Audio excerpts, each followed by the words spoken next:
l'Opus Dei quand j'étais au collège par une amie qui m'a emmenée à un atelier théâtre. J'ai beaucoup aimé, mais je ne savais pas particulièrement que l'Opus Dei était une famille dans l'église. Et d'ailleurs Laurent aurait probablement plus à dire au début parce que c'est toi finalement qui t'es engagé dans l'Opus Dei assez rapidement. Oui, moi, là, entre le moment où j'ai mis le premier pied dans un centre de l'Opus Dei et le moment où je me suis engagé comme surnuméraire, il y a eu 1 an à peu près. J'ai retrouvé en fait ce que m'avaient appris mes parents, ou ce que j'avais vécu dans ma famille, notamment la sanctification du travail et l'esprit laïque.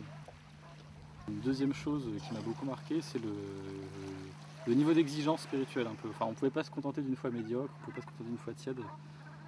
Quand on est chrétien, il faut avoir une foi forte, entière, qui prend toute la vie. Et moi, c'est cet aspect-là en fait qui m'a le plus touchée.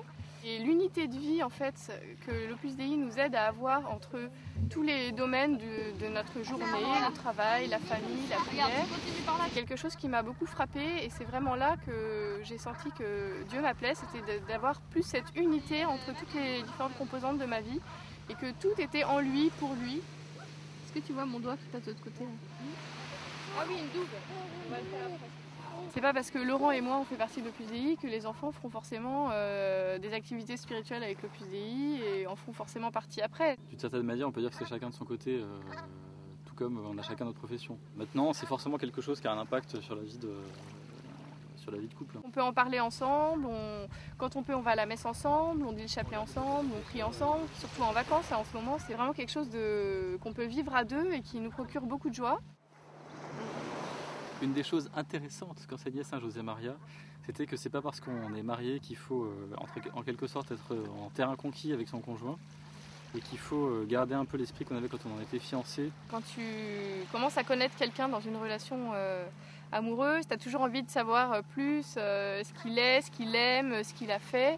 Et ben pour moi c'est ça, c'est dans la vie de couple, toujours s'intéresser à ce que Laurent a fait dans sa journée, qu'il a rencontré et à pas penser que je le connais parce que ça y est, ça fait 6 ans qu'on est mariés et que je connais tout ce qu'il aime. Et non, parce que en fait on peut être toujours surpris par son mari. Voilà, et ça me paraît vraiment important de garder cet esprit. En fait, pour moi, c'est ça l'esprit de fiancé. Et c'est ce qui permet de s'aimer de façon renouvelée tous les jours. Une araignée sur le plancher, côté des bottes, Dans un flacon, les maçons,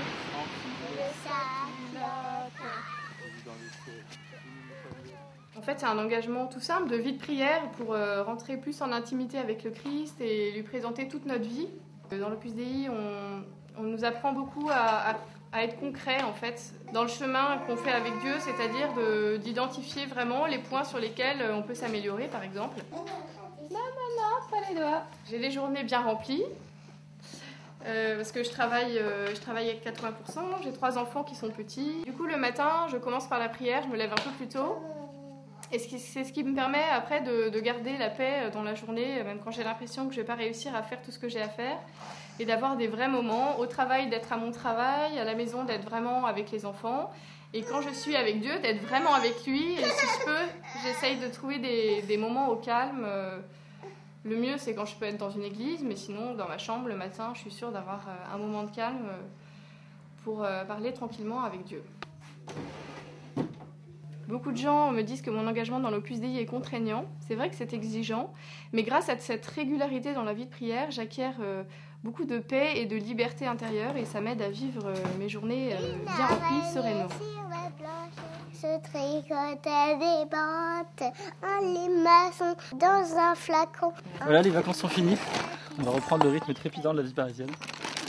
J'ai vu dans le ciel une mouche à miel pinçait la guitare. Dora tout confus sonnait l'Angélus au son de la fanfare.